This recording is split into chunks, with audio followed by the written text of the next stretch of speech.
Oh, he loves big booty women. See, I'm not endowed like that in the back. So, you know, every time we go out someplace, I always catch him looking or glancing at someone with a big butt. And I always pick at him like, that's what you like? You know, I mean, it's craziness. I catch him like this. Looking right at it. That's not yeah, true. and if you know it's going excited like that, what you do that for? I mean, you should like everything about me.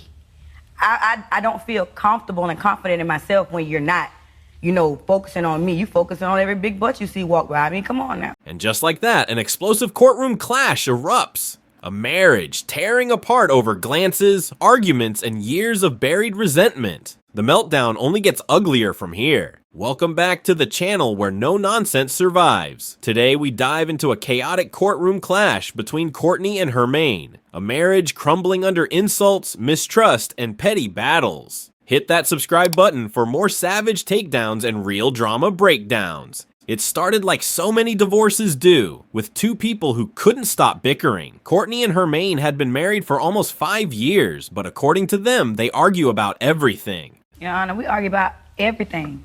When I say everything, I mean everything. We can argue about whether the sky is blue.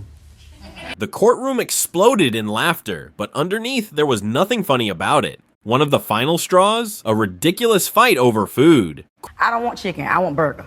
Well, I don't want burger, I want chicken. Courtney recounted a big knockout, drag-out argument over dinner choices. Yes, chicken versus burger nearly ended their marriage. And if that sounds absurd, it only gets worse. When the topic of big booty spotting came up, the entire court tensed. Courtney claimed every time we go out someplace, I always catch him looking or glancing at someone with a big butt. Hermaine tried to downplay it, insisting, I just glance. But Courtney wasn't buying it. I catch him like this.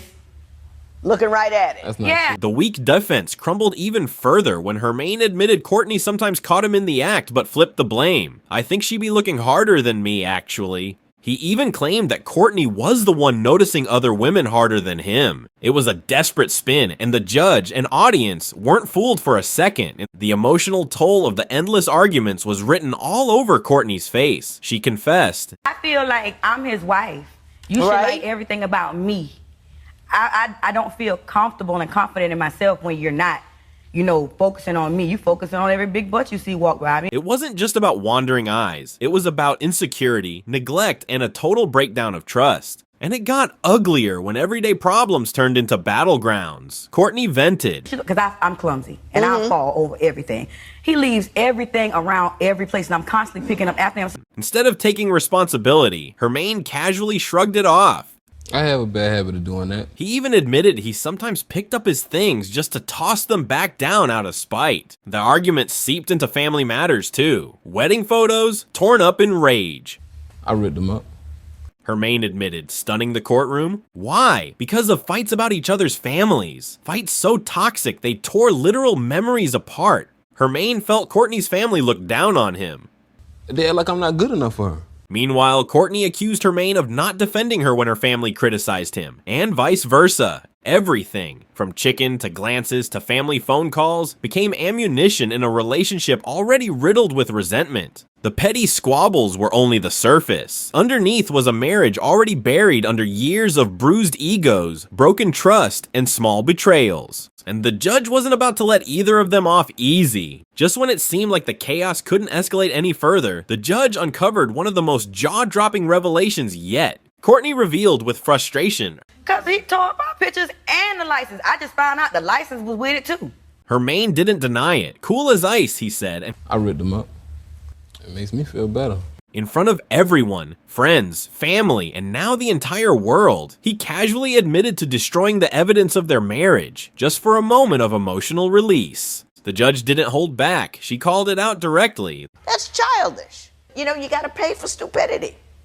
And at this juncture, your stupidity cost you $200. The destruction of their wedding memories wasn't just a petty act. It symbolized the complete collapse of anything sacred between them. The very foundation of their relationship, the vows, the memories, the license itself, had been torn apart, both emotionally and physically. And Courtney wasn't letting it go. As the hearing spiraled towards its explosive conclusion, the emotional tension boiled over. The judge confronted Courtney directly.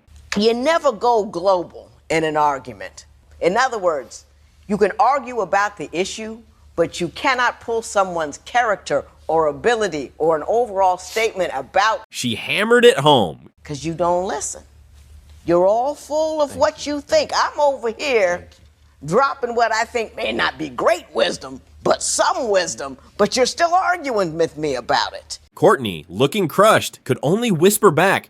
Yes, ma'am. Hermaine's own failures weren't spared either. The judge scolded him for destroying their wedding memories and for failing to handle disagreements maturely. It wasn't just Courtney. It wasn't just Hermaine. They were both the problem. From explosive public arguments to petty revenge tactics, neither spouse could escape the judge's brutal honesty. In the end, their marriage wasn't destroyed by some catastrophic betrayal or secret life. It was slow death by 10,000 petty cuts, constant arguments, wounded pride, and childish revenge. The judge ordered Hermaine to pay Courtney $200 for the damages, a symbolic price for years of escalating nonsense. But it was clear no amount of money could fix what had already been broken. And there you have it, a marriage destroyed not by scandal, but by immaturity, stubbornness, and endless petty fights. Courtney and Hermaine showed us exactly how small problems can rot a relationship from the inside out if you let them fester long enough. No cheating, no secret double lives, just non-stop arguing about burgers, booties, and busted extension cords. And in the end, wedding photos, love, and trust all lay shredded on the floor. If you're sick of the nonsense and ready for more savage courtroom showdowns, make sure you hit that subscribe button and turn on notifications. Stay tuned, it only gets crazier from here.